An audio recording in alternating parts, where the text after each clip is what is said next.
Lady C has a long history of causing problems for the pair, and Meghan, who turns 45 this week, is ready to fight back. Meghan Markle is a third-rate, shall we say, greaser and bully. I'm used to first-rate bullies.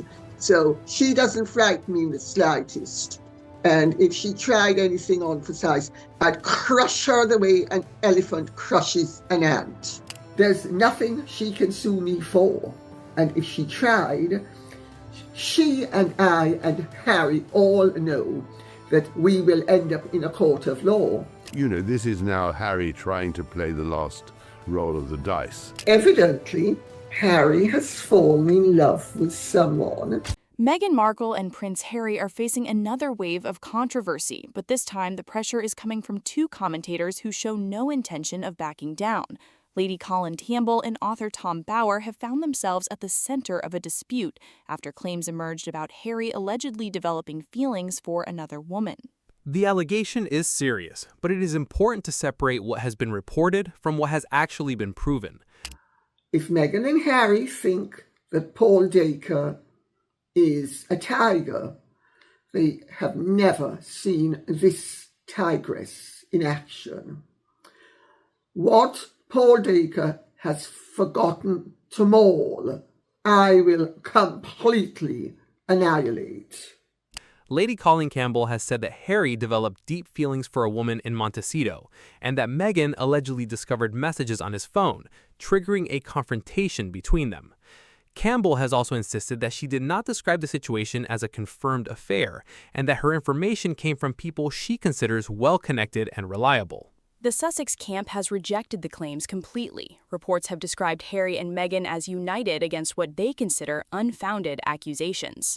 What isn't helping their situation is the fact they've studiously ignored Lady C, who has for the past 5 years even claimed that Meghan didn't give birth to either Archie or Lilibet, an insider tells New Idea.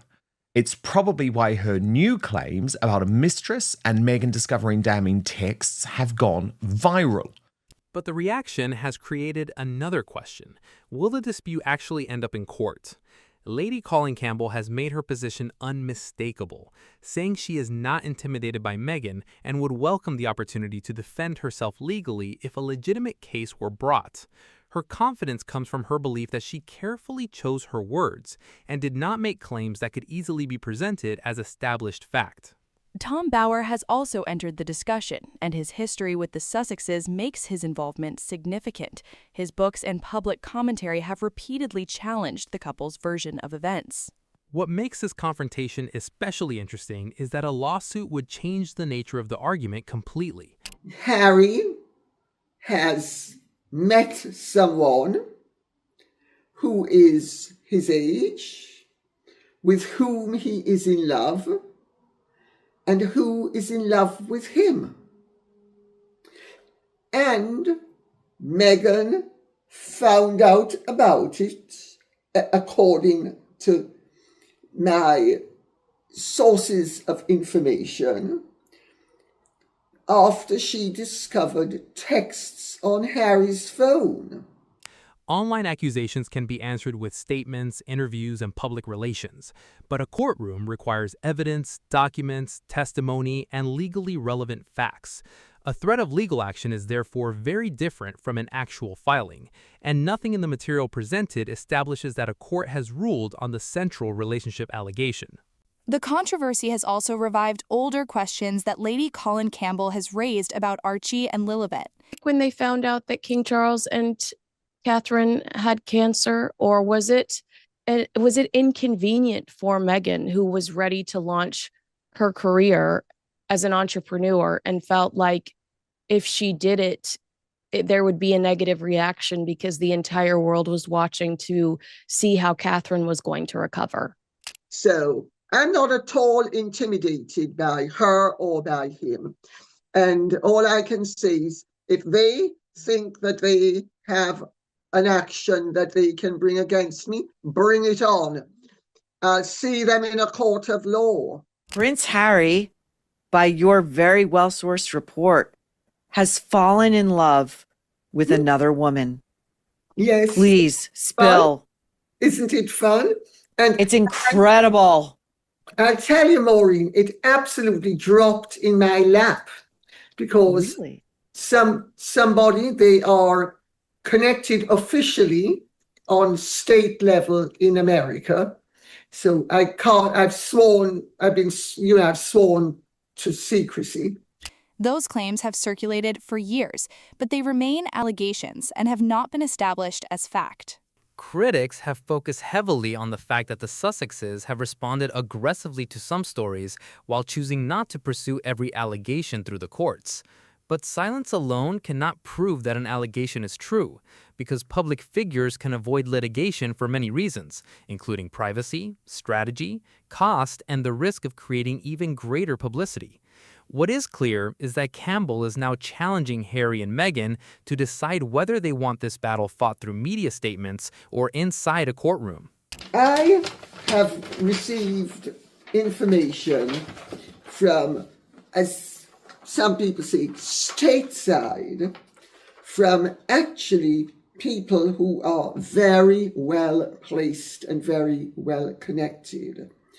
And they have official functions, official capacities, official recognition, and they have provided me with some really very interesting information.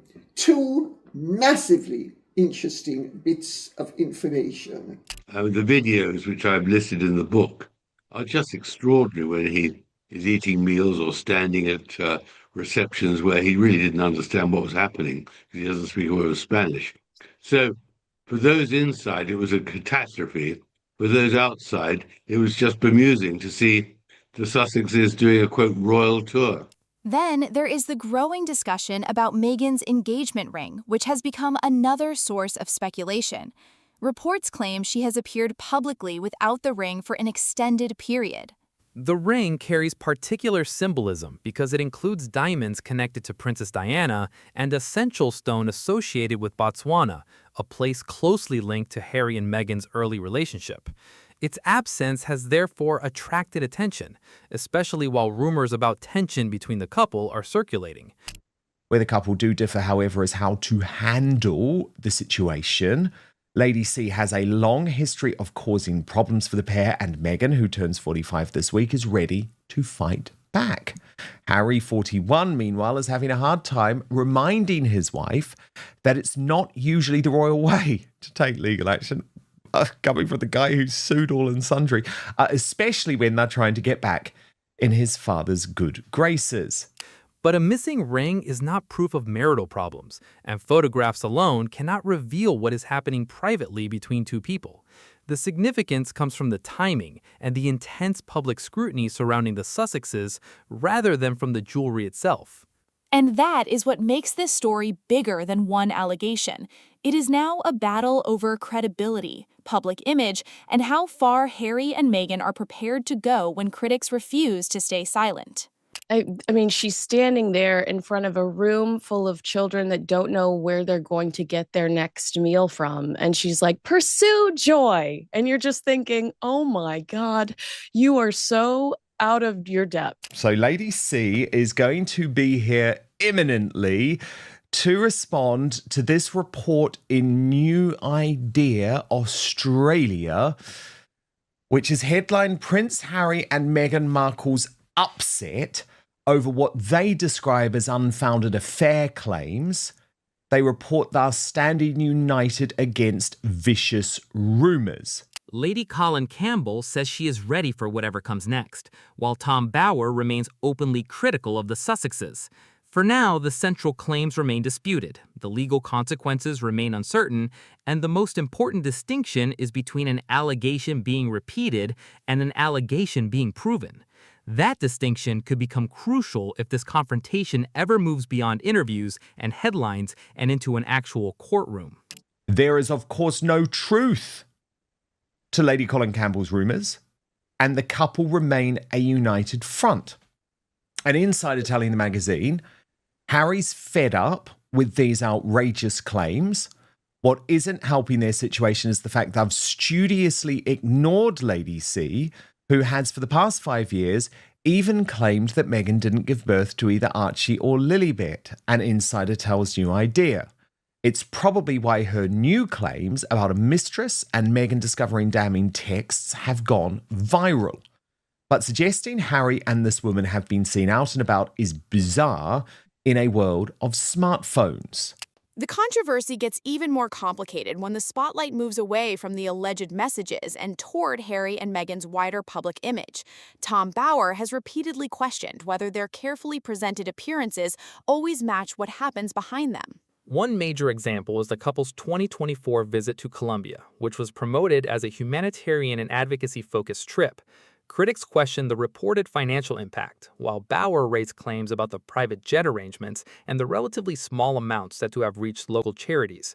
And one eminent participant said to Harry, "What's your cure for this?" And he said, "I don't know." So, of course, that was unbelievable because the whole purpose of the charity. You write that in your book, and I could not believe when I read the words "I don't know," I thought, "Oh my God, is that all that he contributed?" As for Harry, I've said nothing defamatory about him either, and he can't sue me either. And also, it's amazing that after 7 years with Harry, Meghan still doesn't know how to behave in the approximation of ladylike behavior. And she's still that rather greasy little chancer that she always was. Meghan's frequent outfit changes also became part of the criticism, with every appearance generating photographs and intense online discussion. None of that proves misconduct, but it added another layer to the growing debate over whether the Sussexes' public image is driven more by advocacy or personal branding. Harry faced his own criticism during the trip. Some of his appearances made him look uncomfortable and disconnected from the setting around him. Bower pointed to moments at formal receptions where Harry appeared to struggle with the language and atmosphere, arguing that the supposed royal-style tour exposed the limits of their preparation. Another controversy followed when Harry was asked about solutions to the dangers of social media during a mental health event, and reportedly answered, "I don't know." I'm not afraid of Meghan Markle. Meghan Markle is a third-rate, shall we say, greaser and bully. I'm used to first-rate bullies. So she doesn't frighten me in the slightest. And if she tried anything on for size, I'd crush her the way an elephant crushes an ant. Critics saw that as a damaging moment because the conference was built around the very issue he was discussing, while supporters could simply view it as an honest response rather than pretending to have an easy solution. The criticism has also extended to the Sussexes' relationship with the royal family. Their behavior during King Charles and Catherine's cancer diagnoses became another major point of debate. Her engagement ring is worth $140,000. And as we will see when we go through what she was wearing at this premiere, this bullshit premiere she showed up at last Wednesday, she loves to flaunt her largesse. She's very nouveau riche. She loves to flaunt her riches. This engagement ring is a 3-carat cushion cut center diamond from Botswana, which has significance because Botswana figured very prominently in Harry and Meghan's origin story as a couple. It is surrounded, that 3-carat diamond is surrounded by 2 side diamonds once belonging to Princess Diana. Claims discussed by Bower suggested that Harry and Meghan were slow to express sympathy toward Catherine, while Harry's trip to Britain to see his father received intense scrutiny. Catherine largely stayed away from the public conflict and concentrated on her recovery and family, creating a sharp contrast in how the two sides appeared to handle pressure. But private emotions cannot be established from public appearances alone, which is why these claims remain part of a broader dispute rather than proven facts. Then there is the long-running accusation that Meghan has an unusually strong need for the spotlight. An alleged comment from Princess Anne describing her as suffering from red carpet fever has repeatedly resurfaced. I have never said, and this is where all these idiots will always fall flat on their faces. I I have been very measured as to what I have said, and I have been very careful as to what I have reported upon. And I have been actually very frank about how this information was brought to me by reputable members of the Democratic Party in the United States of America. When Princess Diana sat in front of the Taj Mahal, surrounded by the world's media, alone, and she was sending a message, seated alone, one of the most beautiful women in the world, in front of the globe's most famous monument to romantic love. She was saying non-verbally, the rumors are true. The palace may be denying them, but the rumors are true. My marriage is in deep, deep trouble. That phrase has become part of the criticism surrounding Meghan, although the claim itself is not independently established by the material here. Supporters can see her continued public appearances as professional determination, while critics see them as evidence that publicity remains a priority even during controversy. And that brings the story back to Lady Colin Campbell, because she has spent years criticizing the Sussexes, and now appears completely unwilling to retreat on the pressure. Her message is simple. If Harry and Meghan believe she has crossed a legal line, she is prepared to defend herself in court. Meghan has not been wearing her engagement ring in public for at least 5 days. Now, Yahoo is actually reporting she hasn't been wearing it in public for 4 months, but most news outlets only realized this about 5 days ago, which tells us a lot about the waning interest in Meghan Markle in the marketplace. But the biggest question in this dispute is not the engagement ring, the Colombia trip, or even the alleged messages. It is why some of the most serious claims surrounding Harry and Meghan have remained outside the courtroom for so long. Lady Colin Campbell has repeatedly discussed questions surrounding the births of Archie and Lilibet, while the Sussexes have strongly rejected many of the broader claims made about them. Yet the material here does not establish the allegations as fact, and the absence of a lawsuit cannot be treated as proof that they are true. There can be many reasons for choosing not to litigate, especially when children, medical information, and family privacy are involved.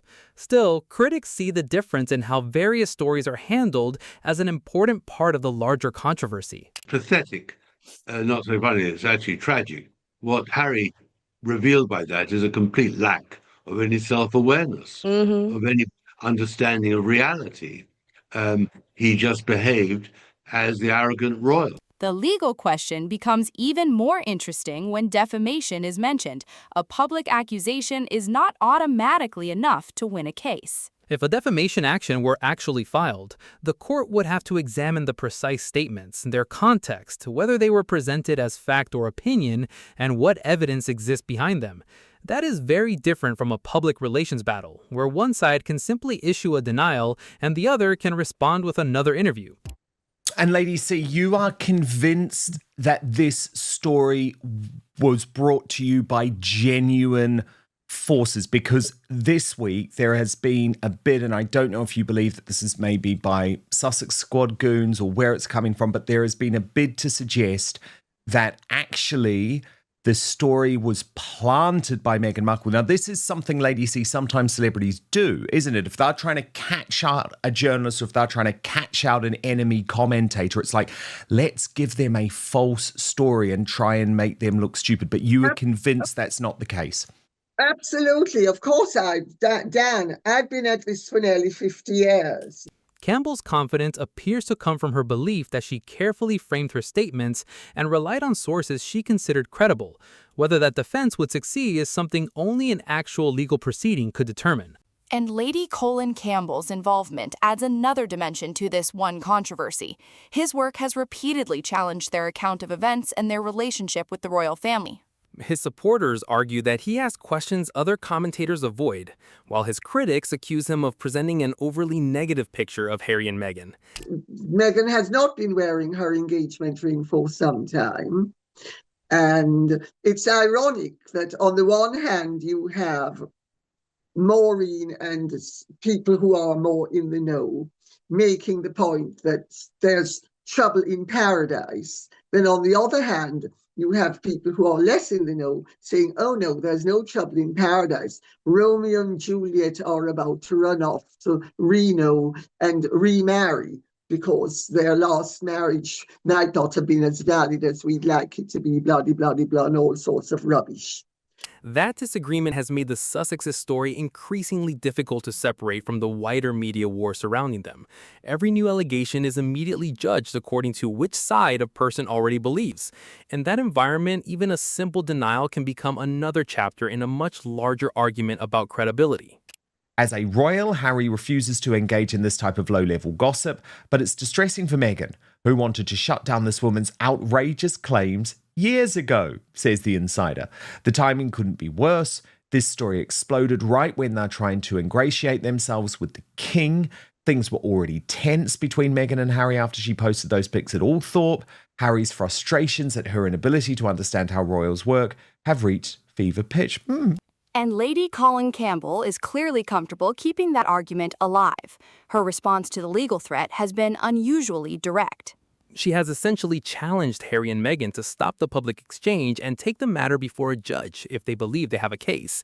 That stance puts the emphasis back where it belongs, on evidence rather than outrage. Until there is an actual filing or a judicial finding, however, the claims about Harry's alleged relationship remain allegations, and the public has no basis to treat them as established fact. That Meghan was crying about the fate of Charles and Kate. One more thinks that perhaps she thought, well, there are some blessings in the world as well. I mean, the point is that they were very late in sending any commiserations to Kate, and of course Harry's dash to London to see his father was all contrived as well. It didn't make much sense. So what actually happened inside the mansion in Montecito that day, I can't say from eyewitness accounts, but I don't believe that there was much sorrow. And when Kate then made her errors about the photograph, allegedly doctored, it wasn't really, and then did her video after her illness, you've got to remember, the Montecito PR people jumped on Kate in the most nasty manner. What remains undeniable is that the latest confrontation has once again placed the Sussexes, their critics, and the question of legal accountability directly under intense public scrutiny. And this is where the entire dispute comes back to one central issue: credibility. Lady Colin Campbell is refusing to retreat, while Harry and Meghan continue to reject the allegations surrounding them. You know, the point was they wanted to undermine Meghan and Harry. What's interesting about it is that a very senior official at Buckingham Palace, in other words, the rival court, thought it was most unfortunate that it was leaked, because that's always classic. The palaces always disagree with one another. They thought it was counterproductive. Like you and I think it was wonderful to have the truth. Campbell's position is that if the Sussexes believe she has made a legally actionable statement, they should take the matter to court and allow the evidence to be examined properly. She has repeatedly said that she was careful about what she reported and that her information came from people she considered well-placed. But that confidence does not establish the underlying allegations as true, and without a court examining the evidence, the public is still dealing with competing claims rather than a definitive finding. Tom Bower's role makes the confrontation even more complicated. His criticism of Harry and Meghan has been consistent for years, and his work has questioned their decisions, their public image, and their relationship with the royal family. And she leaked it, that it was the Soros Foundation, a charity in Colombia, that had paid. The Soros Foundation didn't want to comment about whether they had helped or not, but there's no doubt it came from the Vice President's office. And I assume it's true, because the Sussexes wouldn't have flown down on anything other than a private jet, and the Vice President didn't have one, and Soros was the person who they themselves leaked. But the mere fact that Meghan has been giving this message is something that most people have ignored. But she has, and as you and I and Maureen all know, Meghan is very calculated and deliberate. And everything she does is carefully thought out to somehow convey some message. Supporters of Bauer and Campbell see their approach as an attempt to challenge a carefully controlled public narrative. Their critics, however, argue that the constant focus on controversy creates a cycle where speculation becomes news, and news creates even more speculation. The same problem appears whenever photographs, jewelry, public appearances, or private family moments are treated as clues to what is happening behind closed doors. Without direct evidence, those interpretations remain interpretations. I'd never heard this before. In London, Princess Anne predicted to a friend exactly what would follow. Meghan, she said, was gripped by red carpet fever. Nothing, it seemed, would deter her search for the spotlight. Wow, that is what a prediction from our favorite royal. I mean, Yeah. that's it. I couldn't believe after that incredible Variety piece that within like hours, Meghan Markle was on a red carpet in Los Angeles. Anyone in their right mind would duck and hide when you know what hits the fan. And Meghan is just, and you've said this before, like she's relentless, she's resilient. The alleged affair is therefore only one part of a much larger battle. It has brought old accusations, new denials, legal threats, and questions about the Sussexes' public strategy back into the same conversation. What happens next depends on whether the dispute remains in the media or moves into a formal legal process. If a lawsuit is actually filed, the arguments would have to be tested against evidence, legal standards, and the precise wording of the statements at issue. If no case is filed, the controversy will likely continue through interviews, publications, and competing versions of events. Either way, the most responsible conclusion at this stage is to distinguish sharply between what has been alleged, what has been denied, and what has actually been proven. Well, the whole of the Colombian trip is actually shrouded in unbelievable mystery and secrecy, not least because the vice president, a controversial woman, didn't want it to be known that in the end, the Sussexes, who she thought would contribute hugely to her charities, I think it left around about $8,000 behind, which was a fraction, a tiny fraction of what she expected. For Harry and Meghan, another public fight carries its own risks. For their critics, refusing to back down carries risks as well. That is what makes this confrontation so closely watched. Lady Colin Campbell says she is prepared to defend her statements, while Tom Bauer remains outspoken about the Sussexes. And Harry and Meghan have every right to challenge claims they believe are false. That was okay. That could have been dispensed with but not H. Oh no, not H. What's she going to do? Sue me for that? There's nothing she can sue me for. And if she tried, she and I and Harry all know that we will end up in a court of law and that they will then have to testify. But the decisive issue will never be who speaks the loudest. It will be whether the evidence supports the claims being made, whether the law is actually invoked, and whether either side is willing to let an independent court determine where fact ends and speculation begins.